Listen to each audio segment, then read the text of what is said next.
Hello, people of YouTube. My name is Steve Gray. Thank you for watching. If you're new here, please hit that subscribe button, turn on that notification bell, leave a like, and feel free to comment down below what you would like me to do for future anime and cartoon-related videos.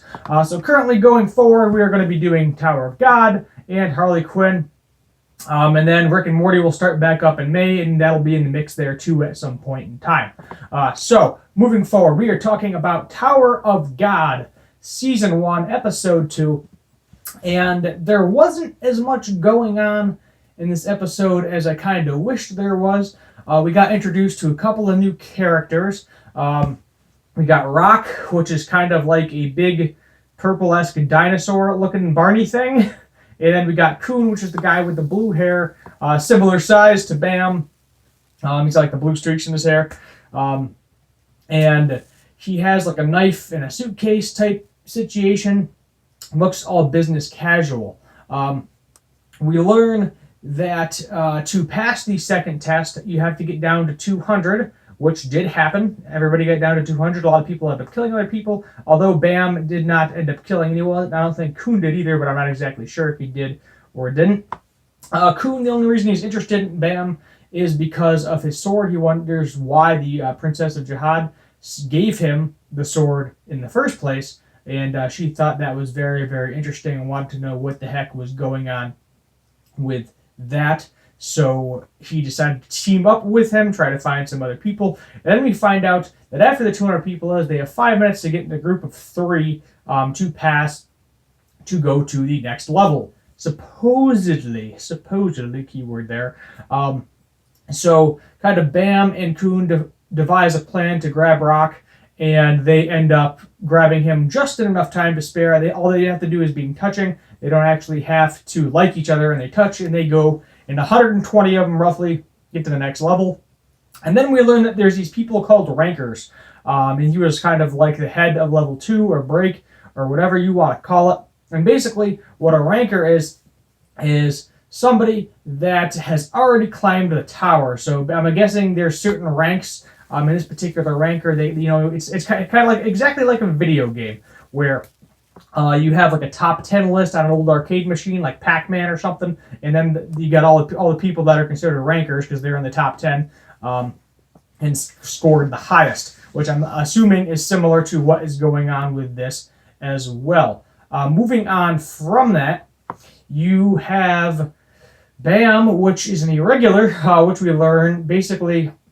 The rabbit guy, Heisen, I think his name is, he chooses people to climb the tower. Also, and most of the people, pretty much everybody except irregulars, are born in the tower, which is really weird. Nobody knows. So the tower is basically the entire world that you know it at this point in time, which I think is kind of really weird and awkward. So who knows? And apparently it's like water, you breathe it. But the higher you get up the tower, the more powerful it becomes. It becomes harder to breathe, harder to move, harder to do basically everything. So you are progressively getting stronger and stronger and stronger the farther you climb up the tower, which is kind of neat and makes sense. A very sort of Arline, pretty much, where every level is harder and harder and harder. It's kind of the premise of most video games. It gets harder as you keep going through. What was weird is that Bam was the only one that this crazy water mana attack type thing didn't even touch. So everybody went flying back, and he was just like, yep, whatever. The weird thing, though, is Rock went through no problem. Obviously, he didn't even get pushed away by it, so he must be super powerful or something, or he's some sort of monster. Who the heck knows? That's what the Ranker said kind of to himself. And he got a little bit of information, but not too much information from the Ranker.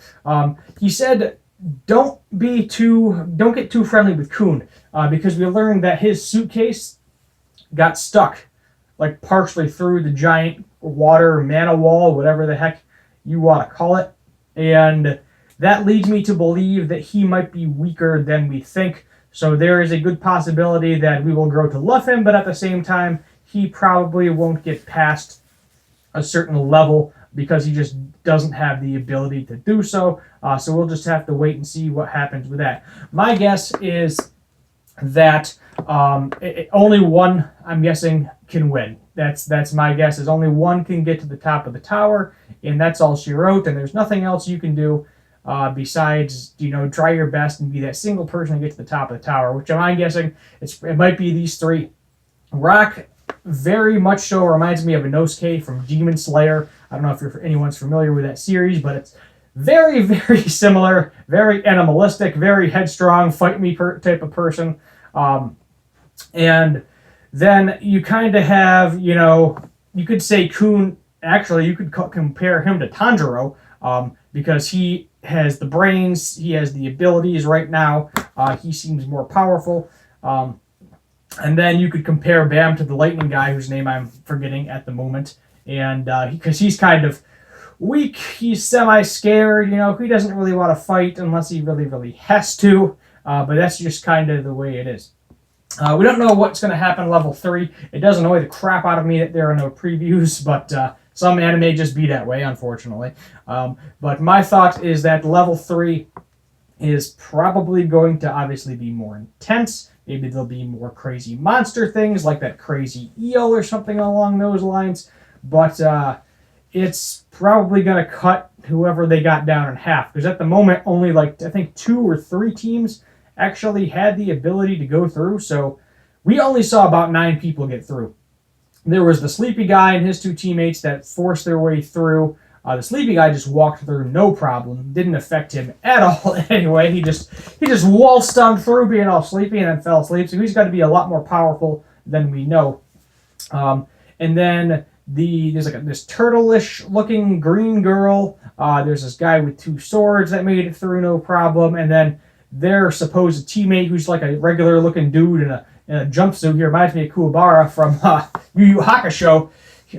Saying, he's all powerful and strong, but in reality, he's kind of weak, and nobody really cares about him at this point in time anyway. We'll see if he gets any stronger. But he willed his way through the wall. So we only know of 9 that got through, so that might be it. There only might be 9 going through at this point in time. We'll just have to wait and see what happens with that, how many more actually manage to get through that wall. Next episode, they may or may not show it. Who knows? Maybe there's going to be important characters. But we have no preview for level 3. It's very, very annoying. But based on that, we can definitely say that Bam is one scary SOB, and that he's probably going to be super, super powerful, and hopefully he can get to the top, see Rachel, and go from there. So far, none of these people that he's talked to have seen Rachel or know who she is. So maybe it's a good thing, maybe it's a bad thing, maybe they switch up roles on different floors for different days, but who knows? We will just have to wait and see. My name is Steve Gray. Thank you for watching, and as always, have a good one.